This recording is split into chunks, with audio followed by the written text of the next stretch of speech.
হাপানিয়া অশ্বিনী মার্কেটের ৬৮ বছরের মনিন্দ সরকারের মৃতদেহ উদ্ধার। ঘটনাস্থলে আমতলী থানার পুলিশ এসেছে। জানা যায়, মৃত ব্যক্তির বাড়ি অশ্বিনী ডি ব্লকে।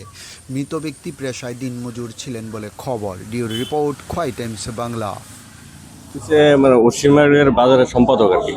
হঠাৎ করে আমরা অটো স্ট্যান্ডে একটা মিটিং আসলো। মিটিংটার পরে বাজারতে একজনে ফোন করছে, বলছে দাদা এমন এমন ওই মতি সরকারের বিল্ডিংটার মধ্যে একটা লাশ পাওয়া গেছে। তা আমি কে বলছে মনিন্দ সরকার। আমরা তো দূরজাপ করে আইলাম, পিএসএ খবর দিলাম, পিএসএ তারা আইলো। এরপরে অনেক জনসাধারণ আয়া সেটা দেখতেছে। কি মনে হয় মানে কিভাবে মারা গেছে?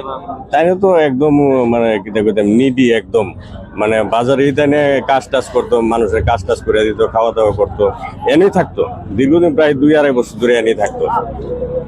তাইনের লোকে পরিবার তারা আইছে, কিন্তু তাইনের লোকে শত্রু আমরা জানার মধ্যে তাইনের কোনো শত্রু হইতে পারে না। কি কারণে